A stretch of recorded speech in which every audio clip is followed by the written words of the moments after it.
समझने का प्रयास करूंगा और उत्तर प्रदेश सरकार से मुझे जो भी बात करनी होगी उसको मैं करने की जिम्मेवारी लेता हूं और मैं आपकी बात उत्तर प्रदेश सरकार को आपके एमपी के नाते मैं अवश्य पहुंचाऊंगा।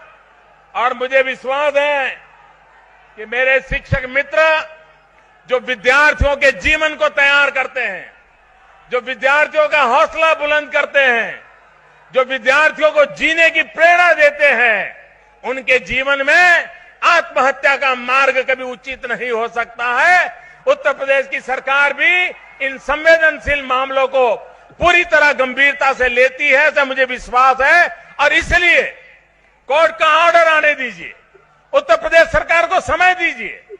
उत्तर प्रदेश सरकार, मैं नहीं मानता हूं कि आपके साथ अन्याय करना चाहेगी और मैं भी उत्तर प्रदेश सरकार से बात करूंगा। समाधानकारी रास्ते क्या हो सकते हैं, इसका मार्ग खोजा जाएगा।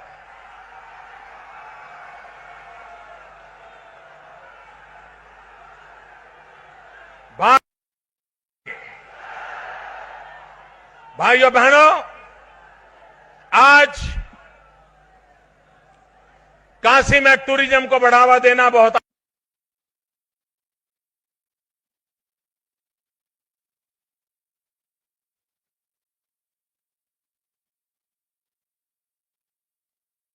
आपने प्रधानमंत्री जी को सुना, ये 2018 की स्पीच है।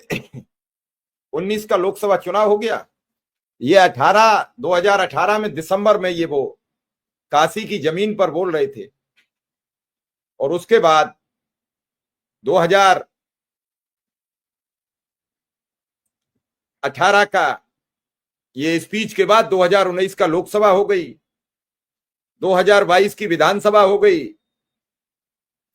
और 2024 की भी लोकसभा हो गई। प्रधानमंत्री जी को यह पता नहीं है कि हमने बनारस में अपने में खड़े होकर उत्तर प्रदेश के लोगों से क्या कहा था। लोग राह देखते रहे, प्रधानमंत्री जी के कहे अनुसार वोट करते रहे, सरकार बनाते रहे। सरकार लोगों के जीवन को चक्रव्यूह में फांसने का काम लगातार करती रही।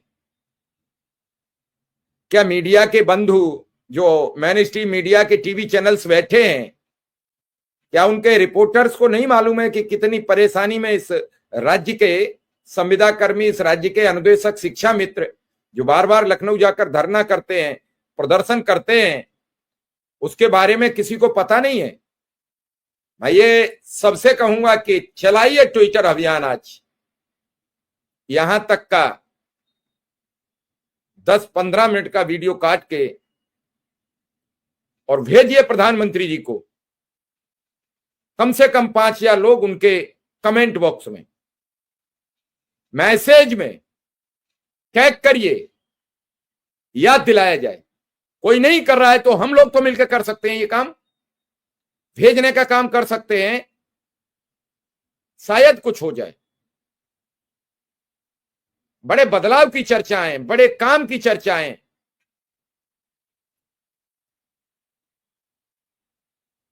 आठ साल पहले कही हुई बात पर अब तक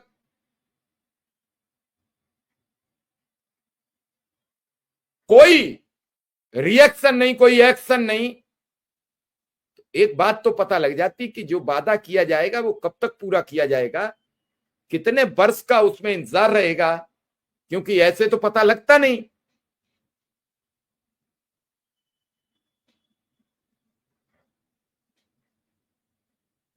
आपने कहा हम हिंदू का काम करेंगे तो 95% हिंदू हैं। आपने कहा हम पिछड़ों का काम करेंगे तो बड़ी तादाद में पिछड़े हैं, दलित हैं। आपने कहा हम महिलाओं को आगे ले जाएंगे तो बड़ी तादाद में अनुदेशक और शिक्षा मित्र महिलाएं हैं। अरे किसी पैमाने पर तो नाप लो, किसी तरीके से तो इनका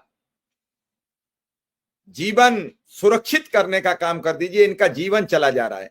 बड़े आपने नक्शे में कहा कि किसी साथी ने जान दे दी है, और मैं नहीं कहूंगा कि कोई जान दे, इसके बाद भी आपका दिल नहीं पिघला। ये मैं नहीं समझ सकता कि आखिर क्यों।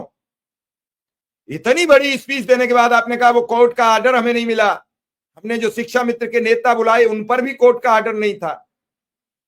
भाई कभी तो आपके पास पहुंचा होगा, सुप्रीम कोर्ट में आपके, हाई कोर्ट में आपके सरकारी वकील जो सरकार का पक्ष रखते हैं वो कभी तो आपसे डिस्कस करते होंगे, तो कहते होंगे आज शिक्षा मित्रों के केस की सुनवाई है, हुजूर क्या करना है।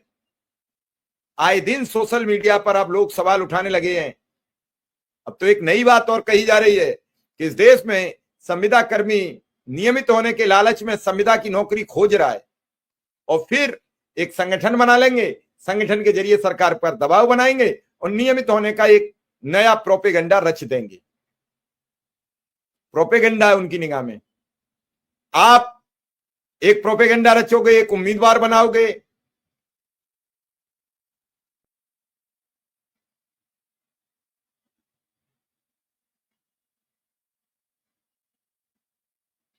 हम क्या कहेंगे